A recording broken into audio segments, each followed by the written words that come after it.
Hello, everyone, and welcome to another episode of TEDXcellence, the show in which I ask the continually endless question of why do I do this?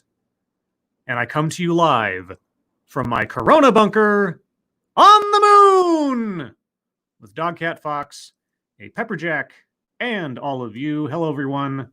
Welcome to Sunday. Suffocating Sunday. Maybe. Oh my. It's going to be something today, I'm sure. We're going to find out about, what are we going to find out about? Well, first we're going to find out who's here to join me on this suffocating Sunday. And you would be Corey Suzuki, hello. Asian Hippie, hello. Mr. Joestar, hello. Subpar Genitalia, hello. The Luke Skywalker 2, hello. Point Curation, hello. Trucking with a Tablet, hello. Frosted Glass, hello. Functional, hello. And we scroll down. Jaeger Pony, hello.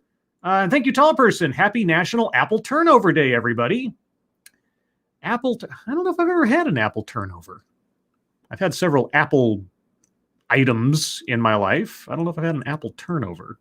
Either way, Keenan, hello. You're Ridiculous Lunatic, hello. Justin Anderson, hello. Keeverdam, hello. Lady Gopher, thank you so much for the Dogcat Fox with the little hearts. Oh, Dogcat Fox loves you. I love Dogcat Fox. Dogcat Fox is so lovable. P-Dog Knight, hello. And then the chat jumped because of course it did. Zaubla, hello. Shiogorath, hello. That one servant of Satania, hello. Adam Mangold, hello. Calcan L, hello. Joys of Sorrow, hello. Eric Grunstadter, hello. No One Nowhere, hello. Pink Hollow, the Driving Ape Man, thank you so much for the communistic thumbs up.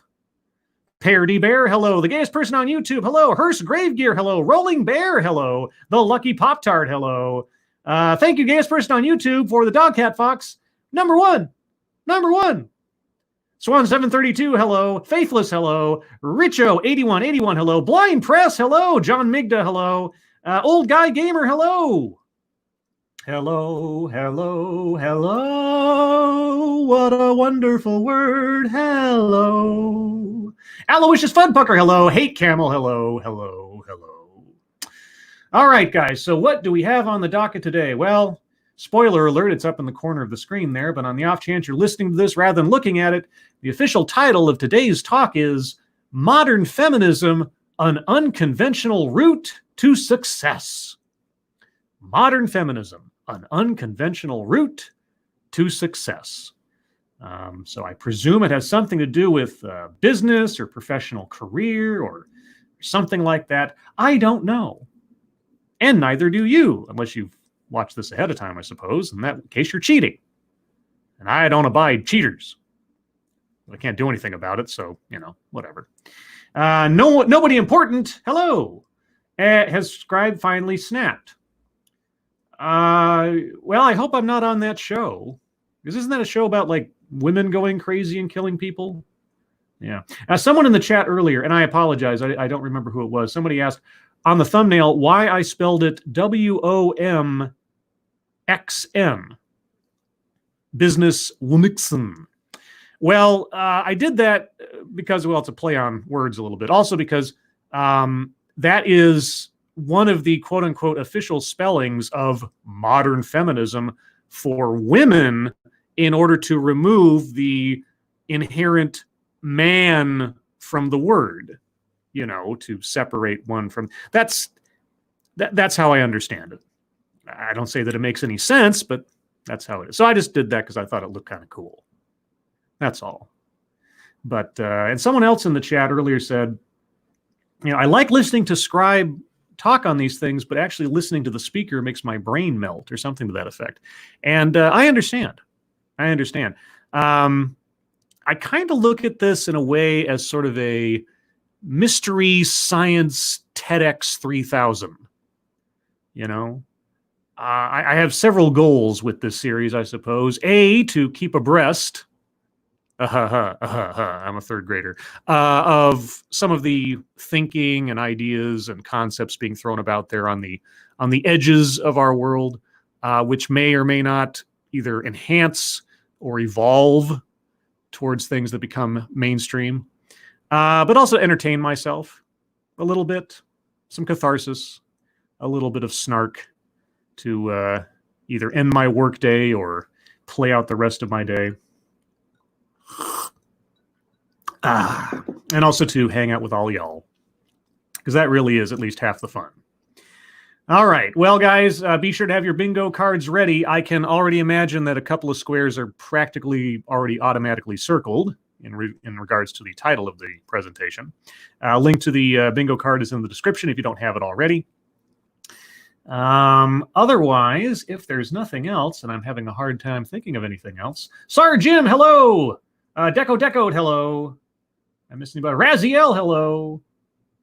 I think that's everybody at present. If I've missed somebody, I apologize. But either way, let's dive into this. So per usual, I'll play the first couple of seconds. You guys tell me if you can hear it as a sound test, and then we will proceed.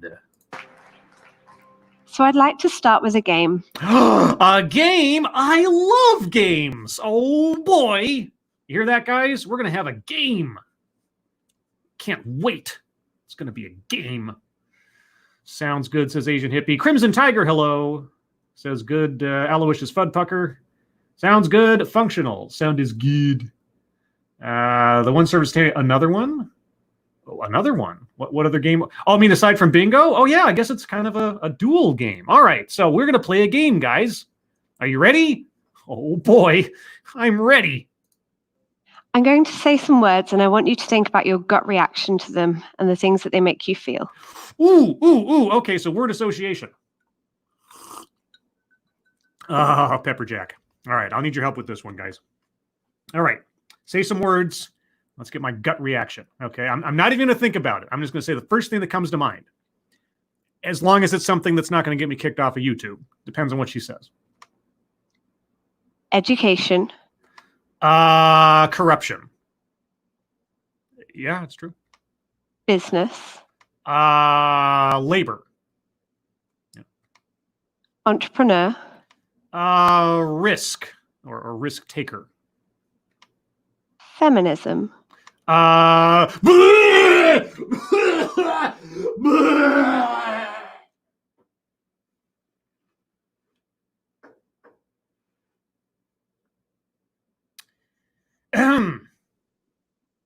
That was my gut reaction. Get it? And pole dancer. Oh, thong. Yeah, I mean, like reflexive answer, sure. Did I get you on the last one there? Did you get me? No. I was president of the bondage club. I have a relatively high tolerance for shock value when it comes to that kind of thing. And what about me? Do you think I look like the image you had in your mind when you thought about a pole dancer? Well, no. No. I didn't know I was supposed to be thinking about you. Did I miss something? I bet she's a pole dancer or does like pole yoga or something. How about now? I don't know if I can show this on YouTube, but it's too late. So, I expect you're wondering how these are all linked to, well, let me guess. You use somehow feminism to enhance your pole dancing career and something, I guess. I don't know. Today I'd like to break down your preconceptions around all of those words, to tell you about my less than conventional route to running a successful feminist business. A feminist business. Okay. I am mightily curious. I had not imagined pole dancing would be part of this presentation, so do tell. And how I think the system can better support creative and feminist entrepreneurship. I'm curious to find out how you monetize your gender-based ideology into a business, what that informs your business practices. Do you only hire women? Now, from her accent, I'm assuming this is not taking place in America. And I don't know what the laws are in I'm going to say the UK-ish, maybe. I don't know. I think there's still anti-discrimination laws there too. So yeah, how does feminism support, inform, or inspire your business?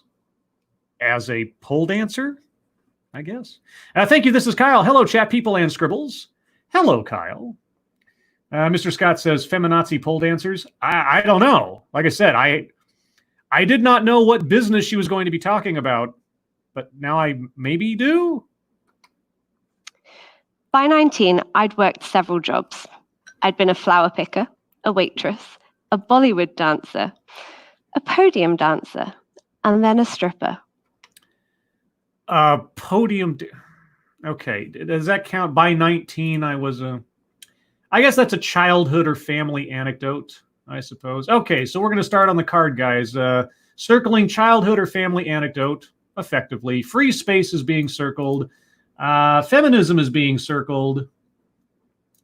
Now, does that opening game count as a list? I'm going to set that aside. We'll see. We'll see. If nothing else comes up, I'm not going to circle that unless necessary. But otherwise, I don't think that we've had anything else pop up yet. So far I've circled childhood or family anecdote, free space, and feminism.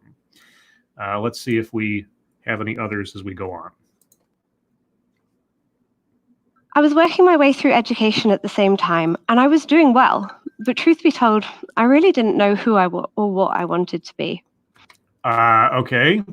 Well, you and most every other person in the world at that age. Yay. Thank you, Pikal, the Driving Ape Man. So she is a career stripper because she is a B team. I don't know what it is yet, but if she opened up, if she opened up her own strip club, a feminist strip club, I keep hearing about how it's bad to objectify women and to sexualize women. And now there are sex-positive therapists, sex-positive feminists out there. I don't know what brand of feminism she actually adheres to.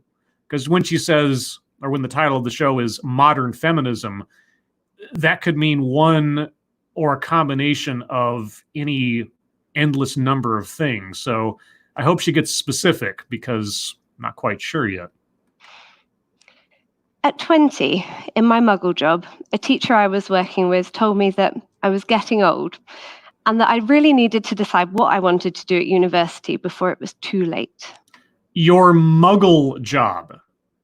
We got a Harry Potter fan over here. And I'm not even a Harry Potter fan, but at least I know that terminology. I took it really hard at the time. Oh. But when I look back now, I really think that it's symptomatic of the rush to get kids through what I consider to be an ultimately flawed education system. That's mostly to rush kids to get out of the house. And the education system is indeed flawed. I have a whole playlist about such things called Curriculum of Fear. Self-imposed plug there for elements of my channel. If you haven't seen my videos, Curriculum of Fear, I recommend you look at them. If you appreciate TEDx, you're gonna find some interesting things going on in education. That leaves little room for creative or less mainstream entrepreneurship. Well, you see, there's a limited amount of time in which to get a kid essentially suited up to go out into the real world. Time flies faster than you might think. I don't know if you understand that. But sure, our education system, or education systems in general, are probably not as good as they could be. Depends on the country, depends on the system, and so on. But creativity is going to have to come on your own time. The school can't teach you creativity, so to speak. They can give you opportunities to express it. They can give you opportunities to exercise it. But either you are or you aren't in one area or another. It's kind of a individualized thing. It's not the school's responsibility to make you creative or inspire you to become an entrepreneur. Some people don't want to become an entrepreneur. Some people don't mind having a day-to-day job. I don't know. I don't know where she's going with this. Thank you, Midnight in Exile. How the F did Harry Potter turn 3 generations into permanent 7-year-olds? I don't know. Maybe she's trying to like, hello, fellow kids with that one, because Harry Potter came out, what, in like 90, 96, 97? I have no idea how old this lady is, so maybe it's very important to her. Maybe there's, and granted, I'm not British, so maybe there's a much more strengthened identity around Harry Potter in Britain than there is necessarily in America, or generally speaking. So maybe saying muggle now is common parlance in the UK. Could be. I was recruited to work in the strip club by a doorman from my podium job. Okay. A podium dancer. I don't even know what a podium dancer is. Is that just like, is that like a go-go dancer? Like you're in a club and you're just standing on a raised platform and you're just kind of dancing for the aesthetics kind of thing? You're not stripping per se, but you're just kind of dressed nice or dressed sexy. Is that what a podium dancer is? I don't know. And initially, I was quite reluctant because I too had been taught by society that good girls don't use their body or their sexuality as a commodity to profit from. Really? Good girls don't do that. I don't know. Thank you, Snubber. Feminism is an ideology just as interchangeable as religion. A Christian baker is just a baker with a theme and focus. It's true. It's true. But a gender-based ideology informing a business and business practices and such, I'm curious to know if she gets to the point of explaining to us how that works. Because certainly in whatever products you're promoting or how you market and so on, maybe it makes some sense. But as with so many other videos I've done on diversity and inclusion and corporate programs such as that, I guess I'm most curious to know if her feminist ideology informs her hiring practices. Now, of course, if she's running a strip club and it's a gentleman's club and she's hiring strippers for a gentleman's club and going along with the, standard heterosexual market for such things, then I can't blame her for hiring mostly women. That's just how that works, and that's fine. But still, I'm curious to know what makes a feminist business unique as compared to any other business model that isn't just a business model focused on marketing to women, I guess is what I'm curious about. Luckily for the me of today, I'd also been taught that you should try something before you judge it. I'll agree with that, generally speaking, as long as it's not something that's felonious. And just like that, I was plunged into a world of powerful women and the alternative education that I never realized I needed. Plunged into a world. Okay. Now, I need to, a little bit of full disclosure here. One of my best friends and a girl that I actually dated for about a month before we became friends rather than romantically involved, was a stripper. And so I have, at least on the periphery, let's say, a bit more of an insight into that industry and the mentality about it and everything. And unlike some people in my, let's say, real life, I don't find it an unseemly profession or something, or some kind of scandalous kind of thing. So I have a lot of respect for people that do stripping or sex work or stuff like that. I don't, it doesn't bother me so much. Just to let you know where my baseline is on this kind of thing. So on that score, I don't have any particular judgment towards the lady just on the basis of what she does for a living or what she promotes. So, just for everyone's edification. And you're probably wondering where feminism comes into stripping. Well, okay. And before she gets to her own explanation, I'll take a stab in the dark on this. There is a power in being able to entice or incite excitement in the opposite sex. I think we can all agree on that, right? I mean, if you're able to seduce someone or to get someone interested in you through no other means than your personal wiles, whether you're male or female, there is an empowerment in that. There's a sense of control that you have on that basis. And so if you are a stripper and you are performing in front of men, let's say, for the sake of this example, they are there to see you.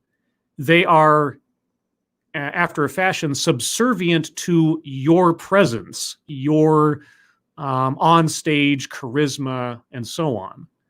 So if feminism is at its core about female empowerment, then a stripper who is being compensated with money to use her femininity in order to, take control of a situation and or control of the audience and consequently make a profit off of that. All of these things track back to the power of femininity. So in that sense, I'm not so confused about the notion of feminism in stripping, if that makes sense. Other people can disagree, but like I say, I can see the connection. I could see the argument. Let's see if she makes a similar one. Well, everybody's experience of it is different. But for me, it's a world where powerful women aren't bossy, but rather they're the go-getters, the top earners, where women show each other the ropes and often work together to help improve their income. Sure. And like I say, the anecdotes that I've heard from my friend in her own experience as a stripper would seem to support that. So I can't argue with that. Where women monetize and own their sexuality and the healing power of emotional labor that society expects us to give for free. No.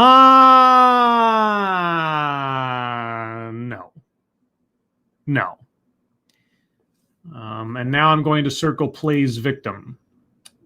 Society doesn't expect you to do anything per se. It may have anticipation of certain things, but I'm not quite sure what you mean. Oh, the emotional labor they expect us to give for free. Emotional labor? Emotional labor. I don't expect anything from you, speaker, just because you're a woman. Don't know what to tell you. There are women who are caregivers. There are women who are child killers. I don't know. But for me personally, I take each person on their own merits. So no, you're not some sort of victim of society expecting something from you. I'm sorry. I know you really want to put yourself there. So plays victim has been circled. Yeah. All right. So please continue. I mean, I'm on the same page with you in some respects to this point, but on that one, you lost me. Okay. Now, I would be curious to know, given her argument about her support of stripping and the logic thereof, I would be curious to know what her opinions are on prostitution and pornography. I don't know if she'll get there, but you could make the argument that both of those professions have similar elements to what she just promoted as positives. Now, I'm not trying to denigrate necessarily prostitution. I think prostitution, like so many other things, should be regulated and taxed and legal. You know, two consenting adults, one person providing a service, the other one receiving it and paying for it, etc. I don't have a problem with that fundamentally.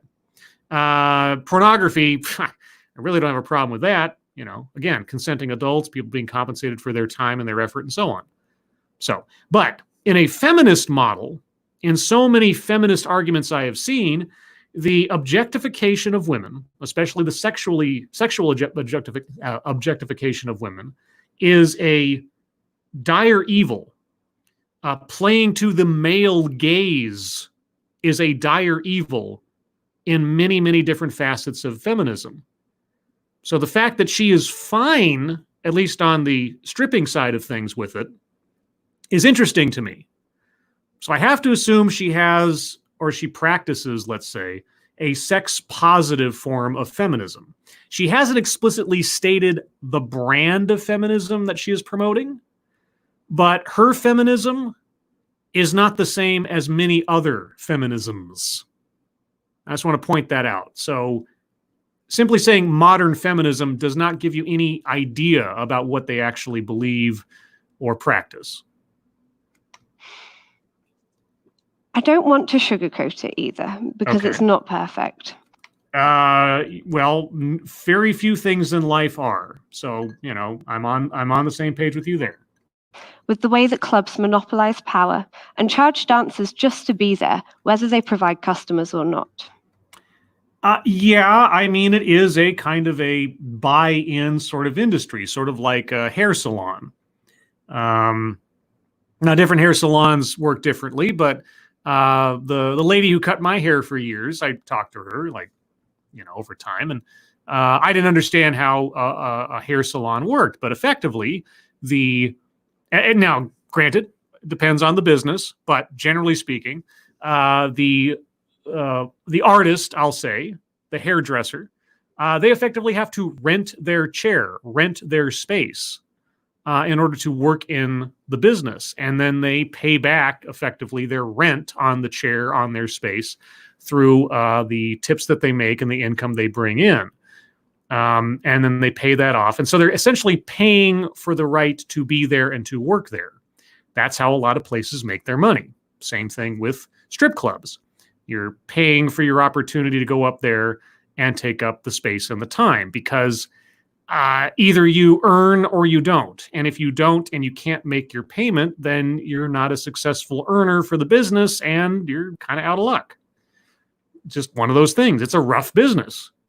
It's not necessarily an easy business to go into. You have to perform, literally and figuratively. You have to earn. Just like so many other places and so many other businesses, especially like sales positions. If you're not meeting your marks month to month, they cut you. Can be a very brutal industry if you're not either talented or a hard worker. So, but it's not the hellhole of impropriety that everybody expects it to be. The club is filled with such a variety of people. Dancers can be anything at all. They could be your next door neighbor. They could be a business person. They could be somebody who has a regular job but needs a secondary income. And there are also people who make lifelong careers out of it and really sound financial investments. Okay, well, now we're only 3 minutes, 30 seconds into this, but if the point of this talk is to convince me that stripping and strip clubs are a legitimate career and or business, for me personally, she doesn't have to work very hard. I don't have a whole lot of barriers in my mind towards that argument. Again, though, I'm still curious to know exactly how feminism plays a role in this, because ultimately you're at the mercy of the market, and one strip club versus another strip club has effectively the same opportunities and barriers to success one to the other. So what does feminism specifically have to do with making a successful strip club or a successful stripper career? That's the part I'm still waiting for.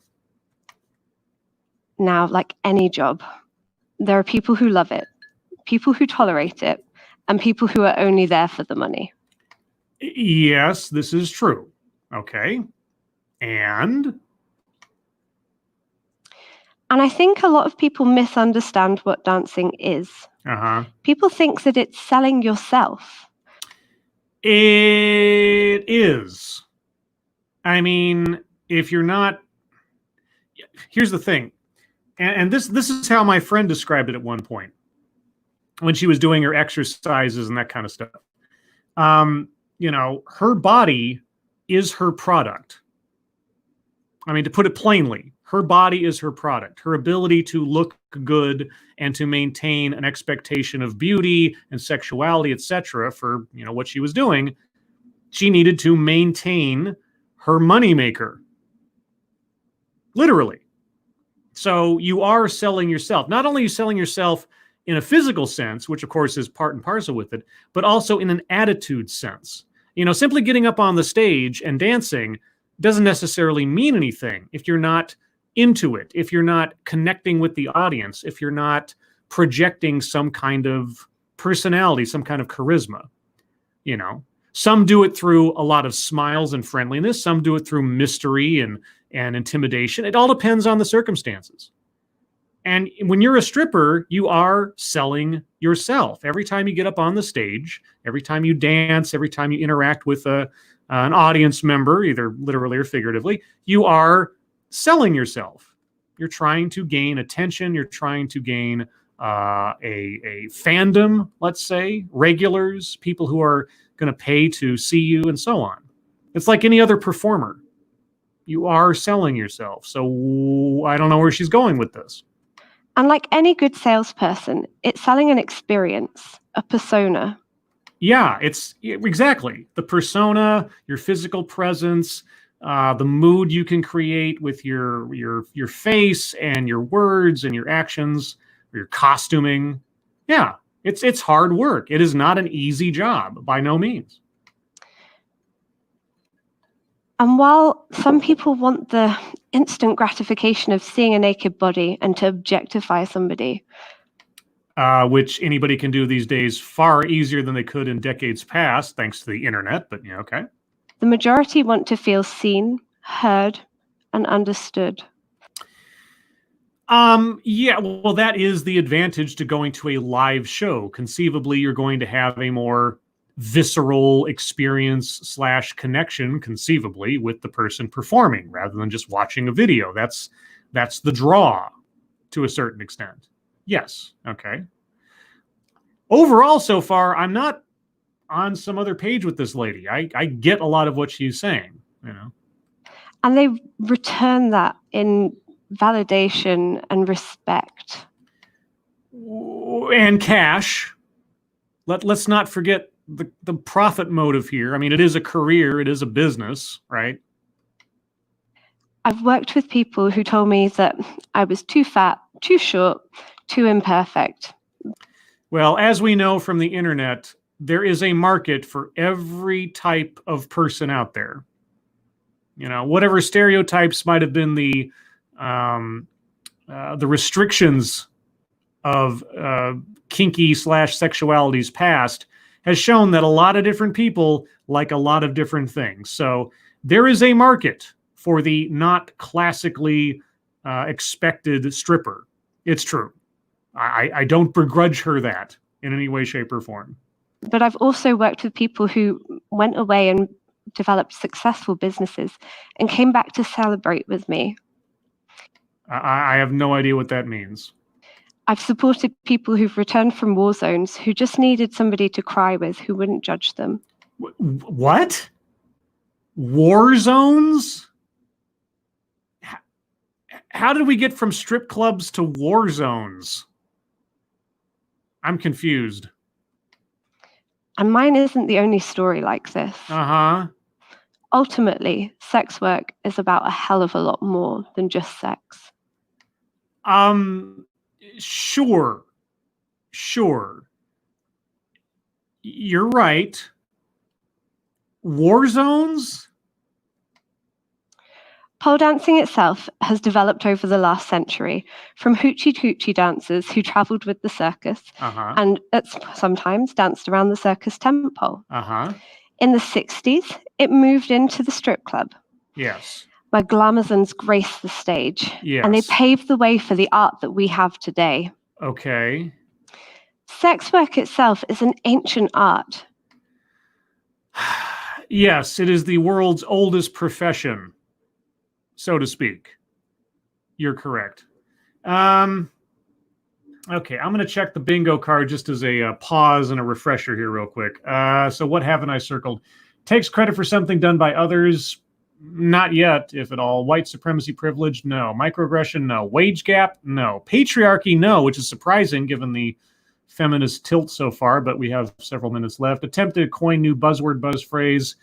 Not that I noticed. Word salad? She hasn't said anything that's completely discombobulated.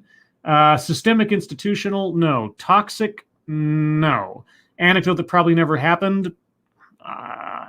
I'm curious about the whole war zone thing, but she didn't give enough information for me to judge whether or not it was believable. So leaves out vital context. Well, if she doesn't get to the war zone thing by the end of this, I'm circling that one. Speaker should not be in current occupation or position. If she is a stripper, pole dancer, club owner, I have no reason to think that she shouldn't be there. Marginalization. I don't think she said either one of those words. School to prison pipeline, no. Make something about race, sex, etc. for no reason. Not as of yet. Rape culture, no. Benevolent condescension, not yet. Equity, no. A list, no. Cultural appropriation, no. And gratuitous pausing for effect. Now, you could make the argument, if you're being snarky, for cultural appropriation after she just said, this is ancient art, etc., which probably means cultures and such that aren't her own. And so effectively, she is appropriating some ancient culture. But let's be honest, sexuality used for personal gain, however you look at it, is sort of instinctual to people. And so I don't really think of that as an inherently cultural thing. Thank you, Snubbirth. The problem with sex work in modern discourse is its peak capitalist model, and feminists conflict with that. So they try to alter it to be more respectful and call it an art. I mean, it depends on what you mean by sex work. If you're talking about pole dancing, there is an art form there. Okay, there's a physicality to it. You know, if you saw some lady doing some moves in Cirque du Soleil on rings or with ropes or scarves or something, would you call that not art? Would you call that not dancing? Would you call that not like an expression of physical athleticism and movement? Now replace the scarves or the rings with a pole. Is that any different? Effectively, mechanically? No. So I can get the argument that pole dancing specifically is an art. That even just like dancing on a stage, doing stripping, etc., doing a show, that's an art. If you look at like a Britney Spears concert or something, you take out her singing and just have her dancing around in her costumes, which are probably very revealing. Is that any less an art than a stripper? No, I don't think so, or vice versa. So I could see the argument of being an art if you're doing a physical expression, etc., and so forth. Now, for like sex work, as in like prostitution or pornography, I mean, art is up to the eye of the beholder, I suppose. It's such an abstract. I don't think it's somehow a feminist thing to call it that, though. I've heard people call pole dancing an art who aren't feminist, at least not outwardly speaking. So, yeah, I'm still curious to know, out of all of this, all of her arguments so far, I have heard in one way, shape, or form for years, and had nothing to do explicitly with feminism. I'm still waiting for her to explain precisely how feminism informs her career or her business or something else. Now, if feminism is making her feel more comfortable with her career or her business or her career choices, okay. I mean, if that's how she's justifying it as not unseemly or something, I guess. But there's plenty of people out there that do that kind of work that don't adhere to a feminist ideology. So, again, I'm waiting to see what's so special about feminism in regards to this. And throughout history, women have supported powerful men, offering them comfort and advice. Yes. So what? Men have offered women comfort and advice. Because, you know, there have been a few queens out there with male consorts or male advisors. There have been women who have advised women and men who have advised men. You know, people, helping people. What's that got to do with anything? And up until more recently, courtesans had been revered themselves, and they wielded power and influence in society. Yes, courtesans. Yes. There's a movie that I'm actually very fond of. It's called Dangerous Beauty. I don't know if it's very well known now, but it was something back when it first came out. It talks, the main character is a courtesan in Venice, I believe, back in I think the 1600s or something to that effect. There's a lot of actors in that movie. There's a lot. The cast is just rife with actors who went on to become far more famous and well known after the fact, or were already well known to a certain extent. I recommend it to anybody because it does have a certain level of kink to it, but is also a pretty good movie. But it talked about the historical significance of courtesans in certain societies and the influence they could wield, the opportunities they had versus regular women, and so on. It's obviously a cinematically sort of embossed version of history when it comes to courtesans, but it gives you a sense of kind of how they were their own separate sect of society at that time. So sure, courtesans. Are you saying that strippers today are equitable to courtesans of history? Because I would disagree with you. Courtesans were far, far different than your average stripper as far as what role they play in society, or high society most specifically. Now, in a society where the average gender pay gap this year is... Oh, wage gap, wage gap, wage gap. She said pay gap, but same difference. Wage gap. All right, backing up a couple of seconds. Now, in a society where the average gender pay gap this year is 11.9%, as reported by the Financial Times. And that pay gap percentage is nonsense, as has been proven over and over and over again. I'm going to assume 11.9%. That's awfully high. But let's say, yeah, if you're just talking about the differences in money earned working full time between men and women, yeah, there's a gap. There's a differential. But that is the core and classic God of the gap statistical analysis scenario. You don't consider any other factors, only, well, it must be sexism. You don't consider what kinds of jobs are being worked, how many hours are worked, and on and on and on. So the actual wage gap, such as it is, that might be accounted for by sexism or discrimination, reduces down to something like a percentage point or 2 percentage points, maybe. And they can only say maybe because they can't read the minds of people.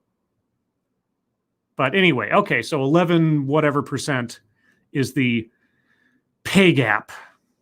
It's no surprise that a job that empowers women both personally and financially would come under heavy criticism from men and women alike. From men and women alike? Wait, if it's men and women alike, why? What does it have to do with gender? I believe it would come down to a sense of moral superiority or virtue over what counts as work, rather than sexism. I don't know. What does the average pay of a male stripper compare if you're just looking at careers, etc.? I mean, the stripping industry, male or female, what does it look like? What do men make versus women in that same industry? I'm curious to know. Thank you, Mr. Scott J87. In her line of business, is thigh gap more important? Oh. Well, given the fact that she's already pointed herself out as not your ordinary stripper, probably not. The patriarchy likes to keep women where they can be controlled. Patriarchy. All right. Patriarchy is circled. The patriarchy likes to keep, well, you just said women and men. Are the women who criticize pole dancing and sex work part of the patriarchy then? Or are they submitting themselves to the patriarchy? They're not actually feeling or believing the things that they're saying. They're just giving over their power to the men and saying what they're saying. Is that it? I don't know. I need you to explain it to me. Explain to me how the patriarchy is keeping women down when you say that you are a successful businesswoman in the stripping industry. How are you being kept down? Might I ask? Last year, less than 1% of all venture capital in the UK was given to female-led businesses. How many female-led businesses are there compared to male-led businesses? I mean, is the percentage of capital investment reflective of the percentage of women looking for investment versus men? 89% was given to male-led businesses and 10% were given to mixed. Okay. And again, how does that line up with the number of businesses that sought capital investment in 2019, or in whatever time span they were looking at? I mean, is that reflective of discrimination, or is that reflective of the numbers of businesses that fall into those categories that actually looked for capital investment? Are you going to explain that to us? Are you going to clarify? Are there no other factors you're going to mention about this statistic you've brought up? Or are we once again in God of the Gaps territory? If she doesn't explain herself in the next minute or so, I'm circling leaves out vital context. Like, let that sink in for a minute. That difference is huge. Okay, she's not going to explain. So leaves out vital context is now circled. Okay. Now, stripping gave me financial freedom, not only in terms of time to decide what I really wanted to do with my life, but also that when I went to university, I had the financial security to only need to work in the holidays, taking a muggle job. How? How are you able to do that? I mean, the patriarchy was keeping you down and preventing you from succeeding, wasn't it? And this meant that I could really absorb myself in my self-development. Uh-huh. And while some would argue that I'd sold my body to fund my progress. Oh, some would argue. Why aren't you arguing that? Why aren't you taking ownership of that fact? Why aren't you proud of that fact that your body, your unconventional stripper body, made you enough money to be able to be financially independent? Shouldn't you be the first one to argue that? Am I missing something? Ultimately, I still belong to myself. Yes, you are not a slave. You're correct. You are not subject to the whims of the patriarchy. So, am I confused, or am I just drunk right now, guys? I don't know. Ultimately, I still belong to myself. Yeah. And I always will. Oh, okay. So you are not subject to or a victim of some overarching suppressive male conspiracy theory. Why? Why are you immune to what everybody else is victim to, as you've previously described? What makes you special? And when you look at it more closely, every job requires you to sell a little piece of yourself. So you are selling your body to a certain extent. So shouldn't you be one of those some people say then? right from entry level up to being a CEO. Yes, you're selling off your time, your attention, your labor, your stress, etc., etc. That's the exchange. That's why people get paid in most jobs, because they are giving up a part of their life to another entity. And that entity, presumably, is compensating them for their time and for their effort. Welcome to capitalism. And there's no reason for sex work to be considered any differently. I agree. Fundamentally, I agree. So, I mean, like I said, maybe I'm a rare specimen in this instance, but I was sold at least on that base argument before we began. So, okay. What does feminism have to do with this again? I was talking about this recently with Stacey Clare, otherwise known as the ethical stripper. The ethical stripper, as opposed to all the other unethical and corrupt strippers? Interesting way to single yourself out. I wonder what she thinks of other strippers then. And she pointed me in the direction of research done by Professor Naila Kabir, which shows that when women gain financial independence, everybody benefits. Okay, reading the quotation on the screen, for those of you that are listening and not watching, there is strong evidence that gender equality can promote economic growth. Women's access to employment and education opportunities reduces the likelihood of household poverty, and resources in women's hands have a range of positive outcomes for human capital and capabilities.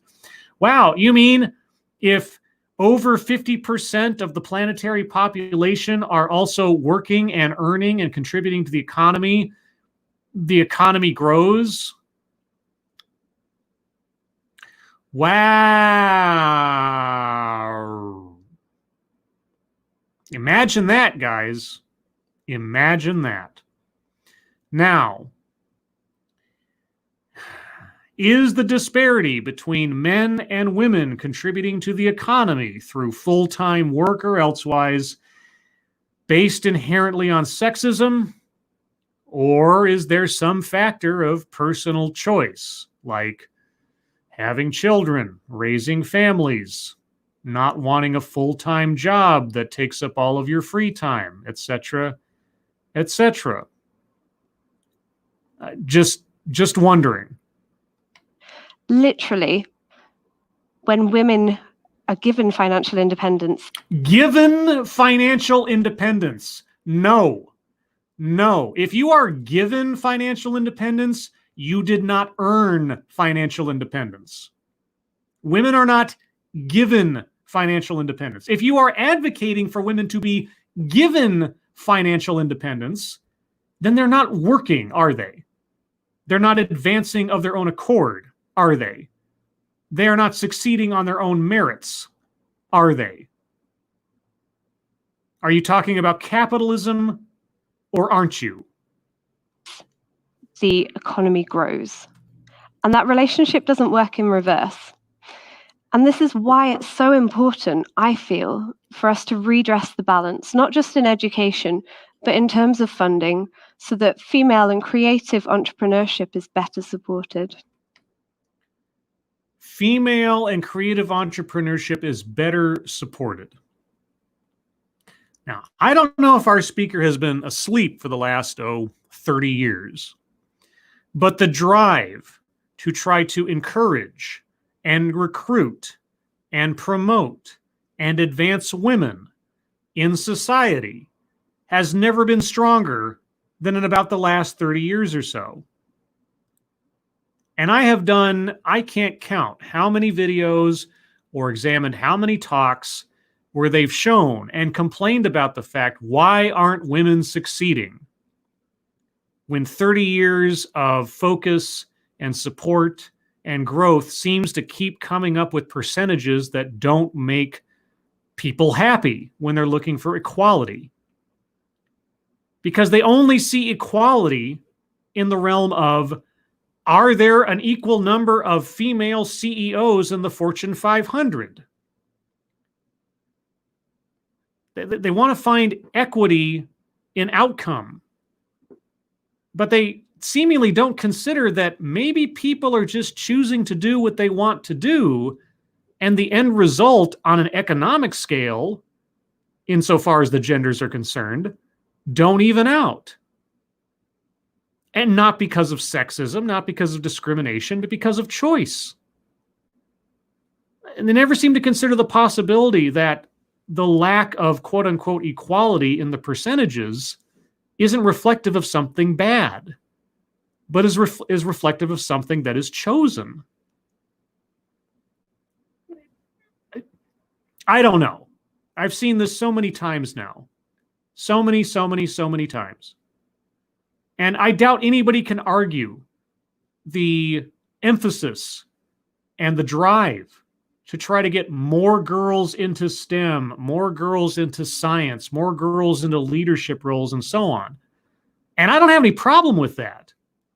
But if all of the drives and all of the initiatives don't equate to the outcomes that you're looking for after so many billions of dollars have been spent and so much energy has been put forward, at some point you're going to have to ask yourself, is it that the system is being discriminatory, or people just make different choices in life? I was really jaded by the idea of working in the NHS after my degree. You're really... Wait, what was your degree? Did she ever mention what her degree was in?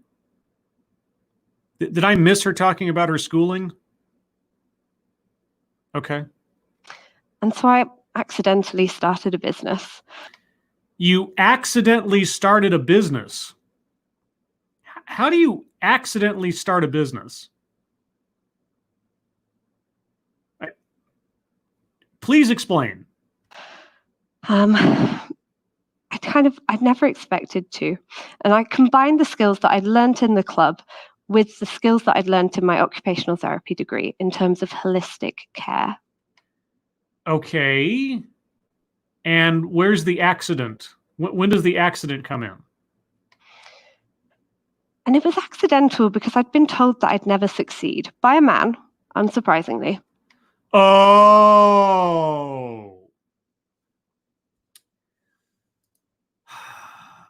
Let's see. Make something about race, sex, etc. for no reason. I'm going to circle that one because that was inherently sexist, let's just say.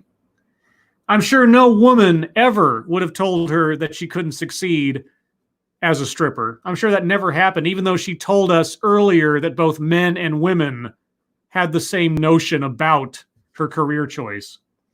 Thank you, Point Curation. Have you ever accidentally a Coca-Cola bottle?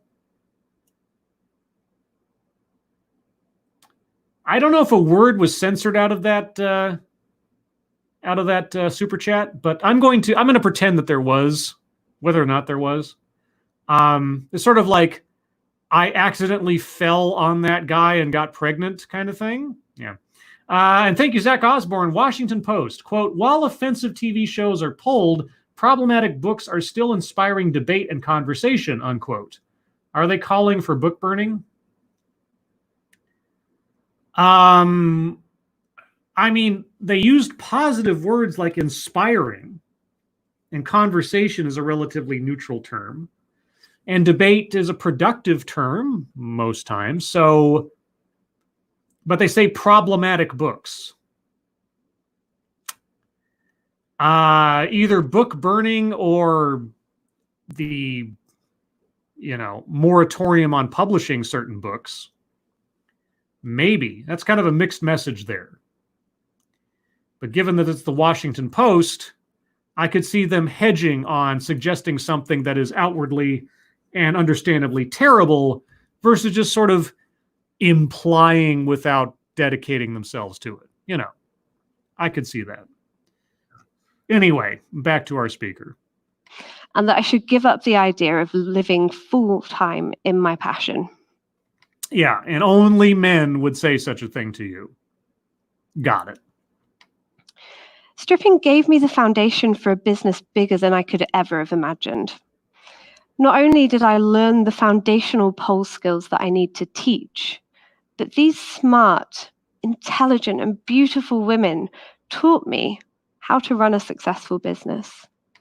So it wasn't an accident? You haven't explained how it was an accident. There had to be some kind of intention behind deciding, hey, I can combine my skills to make a living. I mean, you had to have signed, I assume, some kind of business license at some point. How was that an accident? When you first took money for your labor, how was that an accident? With a smart and attractive offering, firm boundaries, and an underlying aspect of social care. What? My business is founded on the principle of women helping predominantly other women to embrace their awesomeness. Predominantly other women. So you've helped men too? Is that feminist? And given her last statement, which I did not understand, and given some very opaque statements she's made previously, I'm circling word salad. If we're not there in individual, we'll be there in aggregate by the end of this, I'm pretty sure. I don't just teach people to pole dance. Oh, okay. So what else do you do accidentally? I teach them to break free from the rules and roles that society tells us we should conform to. Oh, and how do you do that? Through pole dancing. And in a society like this, it's a revolutionary act to love yourself. No, it isn't. No, it isn't. Self-esteem is not a revolutionary act any further than it is for you to like yourself. It can be an internally revolutionary act. But yeah, you're not making any kind of great strides in quote unquote society. Hate to tell you this. The internet, social media, Pornhub has really allowed everybody and anybody to take pleasure and or entertainment in any kind of whatever that they might imagine. So I hate to tell you this. You might be special to you, and that's great. Don't get me wrong. Achieving a certain level of self-confidence and self-esteem is not an easy thing, person to person. But in the rest of the world, you're not that special. I have a full range of students, from doctors, teachers, nurses, students, and even sex workers. Wow. And what do they do with these skills? I mean, are they trying to become career strippers, or are they doing it for exercise, or are they doing it to entertain their partners? We have students from their teens right up to their 60s. By teens, I certainly hope you mean 18 and above, or whatever the legal age of an adult in, again, I'm assuming Britain, is and above. I hope so. Just for my own sense of comfort, let's say. Beyond. And I know that we've helped so many people learn to love themselves better. I do not begrudge you that, if that's the case. I really don't. When I was president of the bondage club in college, we had more than a couple people show up who thought that there was something inherently wrong with them, that they were sick, that they were evil, their family or their religion had taught them that to have such thoughts or to have such desires were a sign of corruption or wrongness or something. And, religious beliefs, it's your own deal, if you believe that for sure or not, or questioning it. But if nothing else, in more than one instance, we were able to at least give the person the idea that you're not bad, you're not wrong, you're not sick. You like to be spanked, whatever. That doesn't make you a wrong person. That doesn't make you unworthy of affection or love, that kind of thing. So if her pole dancing, stripping class makes people feel better about themselves or makes people feel more comfortable in their own skin, all power to you. I have no argument or debate there. I'm still waiting to hear how specifically feminist ideology informs your business, because you've talked about men and women as opposing the idea, and you have at least intimated that both men and women have benefited from your classes. So what is feminist specifically about what you're talking about? Because we provide a space that's inclusive and body positive, yes, that encourages everybody to celebrate their authenticity, their individualness, and their sexuality in whatever way feels right for them. And fundamentally, I have no argument against that. That's fine. What does that have to do with feminist ideology? So, there's 3 things that I learned from sex work that I think everybody could benefit from. Oh boy, a list. I love lists. And I'm circling a list. Do tell. The first is that everyone has beauty. It is in the eye of the beholder, but yes. Okay. Whether you see it in yourself or not, you don't need to be perfect to be beautiful. That is true. In fact, that reminds me of something I heard one time, that the classical artists, the ancient artists, the big names, they would always intentionally insert some kind of flaw into their work of art somewhere, as to not offend God by seeking perfection. Something to that effect. So, sure, I agree. And it's more than just the representations of beauty that we see in the media. There's so much more depth to beauty than anybody gives it credit for. Because it's subjective. It really is. Yes, I agree. The second is that on the road to success, you'll hear no more times than you hear yes. But the people who are successful continue to pick themselves up, dust themselves off, learn from the no's, and refine their craft. I completely agree. That's sort of boilerplate advice in life in general. Pick yourself up and keep moving. Sure, it's very sort of common sense platitude territory, but okay. The third is possibly my favorite, and I think the most important. Okay, guys, here we go. The most important thing to remember. I'm all ears.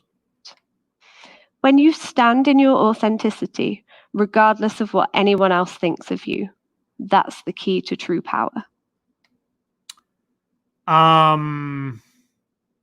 Well, self-empowerment, maybe.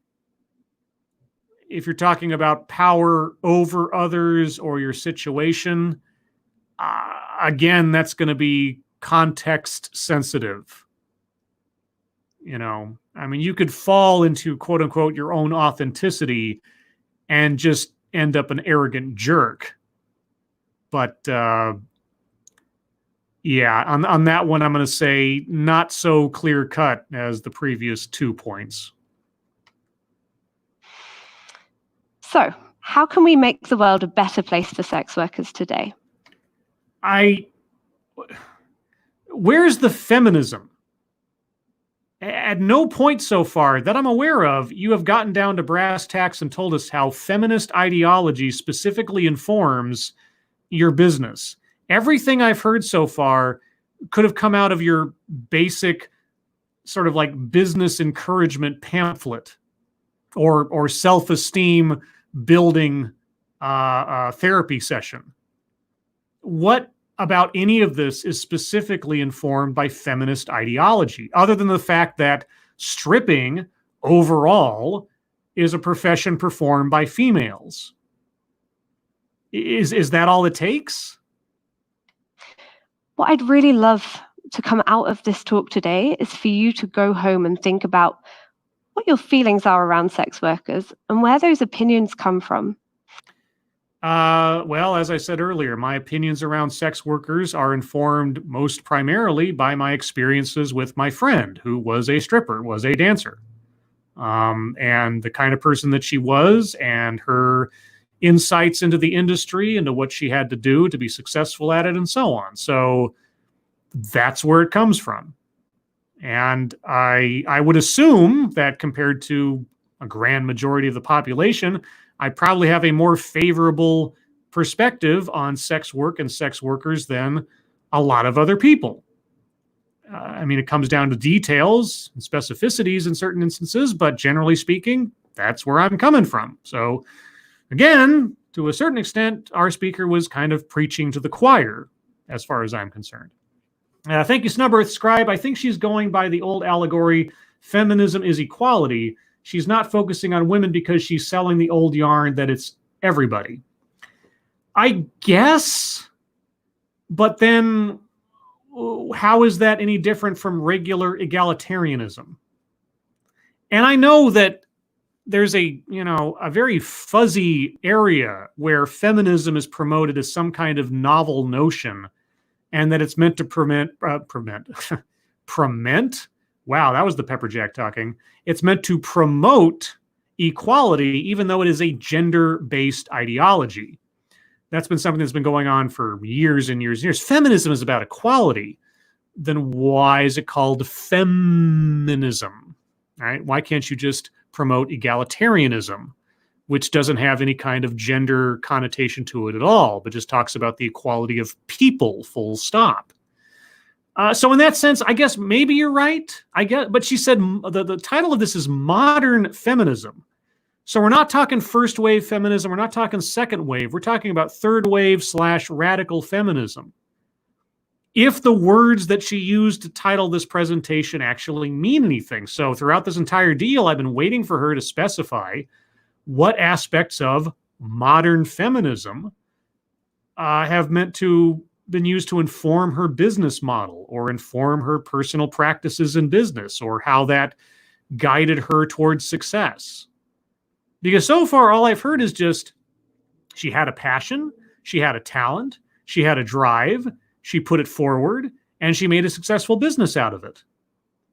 And all of that can be attributed in spirit to any other successful business, whether it's male-led or female-led, whether it's informed by an ideology or not. So like I say, I've been waiting for her to give us some idea of what feminism has to do with any of this outside of just personal drive and regular capitalism. Thank you, Snubberth, again. You know well that history, equalitarian to them is all lives matter argument. 2 + 2 is 5. Yeah, no, I get it. If you say anything other than feminism, if you say egalitarian, well, egalitarian must be some kind of patriarchal construct or something. No, I get that, but I'm stepping back from what your classical or stereotypical feminist would say and just trying to look at it as objectively as I can. And again, nothing she's said so far is ideologically specific to feminism. I mean, she's tried to push an idea here or there, but mechanically speaking, she hasn't told us why feminism is so vital to how she's proceeded. Unless, of course, she is proceeding under such a watered-down version of feminism that she thinks basic hard work and basic business sense equates to feminism. That could be the only answer. We got a couple minutes left. Who knows? Because when we remove judgment and taboo, we can better support sex workers. We can put in place legislation that protects them from exploitation. But in order to do this, we have to listen to today's sex workers to see what they need to thrive. I don't disagree. Again, I am just like with legalizing marijuana, regulating it, taxing it, and so on. Fundamentally, I don't have a problem with the idea of legalizing sex work, regulating it, putting in place, safety mechanisms or standards and so on, as much as possible. I don't have a problem with that. So sure. And there's lots of efforts and there's lots of movements in different places around the country, at least in America. I couldn't speak for Britain or whatever this is taking place, to do so. So, yeah. To see what they need to thrive, rather than just assuming on their behalf. Again, yes, you need to have stakeholders involved in the process if you're going to attempt to legislate something that is a very taboo industry. I agree. I'm on the same page. And how can we make the world a better place in terms of education? I'm all ears. You talking about education about sex work or education in general? I'm really passionate about the need for education on entrepreneurialism. From an earlier age, I didn't receive any until I got to university, and it was only one module at that. I don't have a problem with that notion. Okay. So I think that it would really benefit everybody to learn more about financial management, taxes, running a team, the psychology behind advertising, and all the things you need to know to run a successful business. I agree. What does that have to do with feminism? And not only will this benefit entrepreneurs, but it will also help for the workforce to develop. So people within businesses will be smarter and better informed. I agree. And this can only benefit everybody. Everybody, you're right. So, feminism? And more than that, I don't believe that we should be squishing people into this cookie cutter idea of education or a job description, when people have so much creative potential. And this could make all the difference for future innovators. I guess I agree. Feminism? While the morality of pole dance is often widely debated still, and it's depicted in a million less than accurate ways in the press. I truly believe that it's about embracing your authenticity and empowering other people to do the same without judgment. Okay, for those of you listening and not watching, there's a card on the screen that I assume she's not going to read. It reads, "When you live in your truth, you make it possible for other people to live in their truth." Unquote. Jonathan Van Ness, whoever that is. So you mean to say that you can be a role model and people can be inspired by you? It can be true. Feminism? And personally, I can't think of a more feminist act than that. Thank you. Okay, no. No. Being honest about yourself, quote unquote, living in your truth, has nothing to do with your genitals. All right. So, as I think I reiterated more times than I thought I would have to, the title of this talk was False Advertising. Our speaker talked about an industry that is predominantly populated by women, yes. But how feminism as an ideology actually either supported or inspired or drove her, never specified. Nothing that she brought up could not have been brought up in just your basic, I made a successful business speech, and never having mentioned feminism. If you took out every instance where she even brought up the word feminism and subtracted it out of the talk and had nothing else about the talk changed, all you would hear is promoting the idea that entrepreneurship, self-confidence, and bucking the odds can lead to a successful business. Setting aside the specificity of the business itself, nothing about this had anything to do with feminism. Nothing. I mean, I don't know what her personal beliefs are. I don't know how she moves through the world through a feminist lens, but insofar as she was describing her own journey and her creation of the business and the success thereof, I didn't hear anything that was dependent upon feminist ideology. Maybe I missed it. I don't know. Chat, if I missed something, let me know. I'm going to go over the bingo card real quick. So here is what I have circled, okay? Plays victim, because she brought up women in society and what they're expected to do and patriarchy and so on. So it's kind of a combination. Plays victim, childhood or family anecdote. She talked about her growing up and her jobs up through teenage years, etc. So it counts. Wage gap, she brought up the pay gap. Patriarchy, she said explicitly. Word salad, a couple of places there, didn't make a lot of sense. Free space, of course, is circled. Leaves out vital context. Yeah, she went the God of the gaps theory on several statistical portions of this, so she gets that one circled. Make something about race, sex, etc. for no reason. Well, obviously a man was the one to tell me that I can't succeed. Right, and you didn't at various other points in your talk about how also women were skeptical of your success possibilities. Yeah. Feminism, of course, brought up explicitly. A list, she had a list of 3 points at one stage. So that is what I have circled.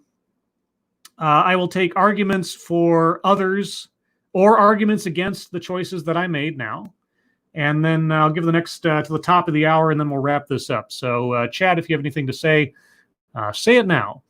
Stupid Clown scribbles, happy belated Independence Day. Thank you, Stupid Clown. And back to you. Same from One Sort of Satania. Happy Independence Day yesterday. Yep. It was a relatively quiet 4th of July for me. Usually, the last several years, there have been fireworks and explosions going off all night in the distance somewhere. But maybe because of coronavirus, lockdown, maybe because of, I don't know, maybe local rules changed. There wasn't much, if any. I kind of slept through the night without interruption, which was kind of odd for me for a 4th of July night. Snubber, feminism is sold as a one-size-fits-all. That's why it lacks consistency, Scribe Light. I mean, look at the modern discourse. Women and trans are literally the same, ergo women suffered for no reason. Feminism is sold as a one-size-fits-all, except that if you listen to each individual advocate, you've got 17 different types of feminism. So it's all sold as a one-size-fits-all, but if you look at what's actually being promoted person to person, 9 times out of 10, you're going to find sex-positive feminism or radical feminism or intersectional feminism or blah, blah, blah.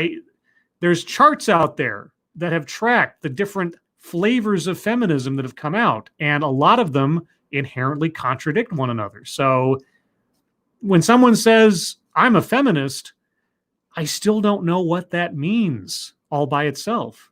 It's one of the pitfalls of having a word that doesn't actually mean anything. Assassin of the Grey, Scribe Light, there is no one on the face of this world that hates me more than I do. That is my motivation to improve myself. Well, I mean, wherever you find inspiration, as long as you're being healthy-ish about it, it's fine. Renovation, this is a feminist strategy used across the West for years. This is a feeler speech before the feminist hive launch a coordinated assault on a sector. Male strip club owners are to be Me Too'd en masse. They did the same thing in Hollywood with Harvey, here in Ireland in the comedy sector with a purge of men just this month. They've used the same strategy in the legal, penal, and medical sectors, among others. Save for your bringing up Harvey Weinstein, who was and is legitimately a creep and a rapist and a molester and a user and should have been prosecuted decades ago, but everybody in the industry kept quiet. I wouldn't bring up Harvey as an example of how the Me Too movement failed. Harvey is the premier example of how, if for nothing else, the Me Too movement had its biggest success, even though the Me Too movement didn't really start until after Weinstein was accused, but that's beside the point. Otherwise, yes, the Me Too movement has been used and abused in a lot of ways to vilify men or institutions run by men or institutions cited as not friendly to women for whatever reason, unjustifiably, for years now. And standing on the victimhood of simply being a woman against a situation where a man is in charge. Yeah, we've seen that happen over and over and over again. And it won't end and it won't stop. It's just got more fuel now because everybody's so scared of being called sexist or being sued for discrimination and so on. So they will practice discrimination in order to try to balance out the scales artificially. And yet we still see the same percentages come up over and over again. And people wonder, why is there so much sexism in the world? Why are these percentages so off? It must be sexism. It can't be that people are making different choices or anything. Keeverdam, quote, I accidentally, quote, is a meme that's from 2008. Is it? I don't know if I was paying attention to meme culture back in 2008. So I accidentally started a business. I mean, if I could see someone accidentally starting a business as in you do something and then unexpectedly somebody pays you for that service. Like that first initiating experience, I could see like, oh, and then you realize, I guess I can make money at this. And then you continue. Sure, that first incident could have been unintentional, where you were shown that whatever you're doing could be monetized.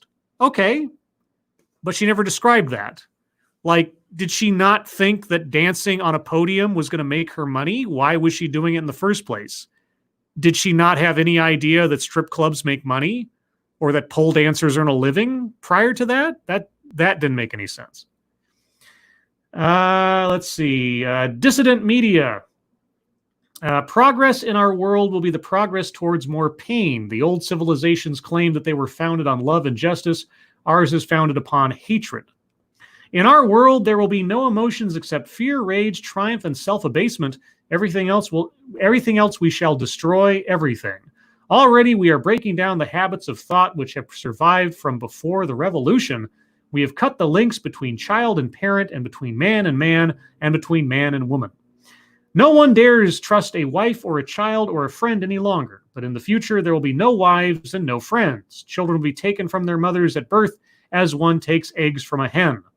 The sex instinct will be eradicated. Procreation will be an annual formality like the renewal of a ration card. We shall abolish the orgasm. Our neurologists are at work upon it now. There will be no loyalty except loyalty towards the party. There will be no love except the love of Big Brother. There will be no laughter except the laugh of triumph over a defeated enemy. You wouldn't be quoting 1984, would you? I have a sneaking suspicion. Sar Jim, thank you. The bat flu killed off all our fireworks shows. Seemingly. Renovecchio, Harvey is what I call a predator precedent. You can find a predator 99% of people detest, which justifies the actions of the movement, which then goes on to abuse countless innocents. Yes, no, don't get me wrong. Like I said, Harvey Weinstein was such a supreme monster, one that should have been reined in decades before, of course. But yeah, he was the supreme example. And so then everybody was a Harvey. Around every corner, there was a Harvey. And Harvey was such a monster that was allowed to operate for so long that fed into the conclusion, and in some cases, the true conclusion, that there were plenty of other monsters out there that have been allowed to operate for years unchecked. And that just gave more weight to the movement as a cannot be criticized, cannot be questioned sort of situation, which is dangerous, of course. But no, I understand that. But saying that Harvey somehow wasn't justifiably used as a monster, I mean, that was the implication. I'm not trying to read minds here, but just to make sure there's clarity there. I wouldn't give Harvey Weinstein a pass just because the movement of Me Too went on to completely go beyond the boundaries of reason. Because, all it takes, like they say, most great lies come from a grain of truth, right? So Harvey Weinstein is a grain of truth in the grand lie that all men need to be suspect, and anything that is perceived as an offense is an equitable offense to harassment, assault, and so on. Let's see. Faithless, what if you learned that Harvey is nowhere near as bad as portrayed? If you've got, or if somebody's got evidence that he was not the monster that he has been described and has been convicted of, and so on and so forth, okay. But it's difficult for me, even at the beginning of things, not to listen to that recording of him trying to pressure that girl into taking a shower with him, and not imagine that A, that wasn't his first time doing that, and B, that he wasn't capable of going even further if circumstances allowed. But again, that's all up to the court system, and the court system had its way with him. So there you go. Anyway, guys, I didn't hear any or see any arguments for or against any other spaces on the bingo card. So I'm going to display that now for reference, and then we'll wrap up here because we're at the top of the hour. And I try now to keep these things within around an hour and a half, unless circumstances dictate otherwise. So if you'll excuse me just for a moment as I get the bingo card ready to display. If you have any other questions or comments or arguments to offer, put them in the chat now, because I'm in different tabs doing this. Let's see. So make sure I got that there and that there. And that's not showing up. Why isn't it showing up? I don't know. Oh, technical difficulties. Yay for live TV. There we go. All right. So I'm going to click out of that. I'm going to share my screen on that. And there we go. There is my completed bingo card, guys, for your reference. A couple of last minute comments from people. That one service of Tania. Oh, I was talking to somebody else. Sorry. Michael Garrick, 2 out of the 3 stars of the show Charmed regret sleeping with Harvey. Really? The original Charmed? So was Shannon Doherty one of them? Eugh, creepy. Let's see. John Miller says, oh man, I missed out. Well, John Miller, you know as well as anybody else that there'll be more of these as time goes on, and there's plenty to look at on my channel in reference. And of course, this one's not going anywhere unless YouTube decides to take it down, so you can watch it later. Yeah, guys, I had been expecting something a little bit more informative, honestly. But the overall push of the talk, generally speaking, isn't one that I have a problem with, either in trying to dispel the stigma over the profession of pole dancing or sex work or stripping. Well, okay, not a lot of pushback for me on that one. But I was waiting to be told exactly how feminism guides a business, how feminism specifically led our speaker from point A to point B. And aside from a sort of generalized sense of empowerment over being a woman, I guess, I didn't hear anything that was all that much different from someone gaining self-confidence and taking the risks and being an entrepreneur. You could have swapped out our speaker with a guy, taken out all references to feminism, and I doubt much of the presentation would have made any less sense. So there you go. All right, guys. As always, thank you guys so much for joining me today on this lazy Sunday. Appreciate you all very much. Thank you all for your attendance, participation. All of you donated. Thank you. Thank you so much for your generosity. It'll all go towards my continuing quest to learn something while being slightly inebriated, I suppose. Be sure to look out for me and Satsu 2 Cents and Ranting Monkey tomorrow night, Monday night, at 6 p.m. Pacific, 9 p.m. Eastern on Satsu 2 Cents' channel. Just as a reference for those of you who are listening to this contemporaneously, yes, that's what I meant. Tuesday night, we will not be on my channel, as is usual, but we'll be on Monkey's channel. because I took last night, Saturday night, for Monkey because he was involved in 4th of July festivities. So again, Monday night, Satsu's channel, Tuesday night, Monkey's channel, Wednesday night, Monkey's channel, and then I'll be hosting Lords of the Night again on this coming Friday. Anyway, guys, again, thank you so much for joining me. Hope you are all safe and well. If you're not well, please get well soon, and I'll see you on the next one. Take care. Bye-bye.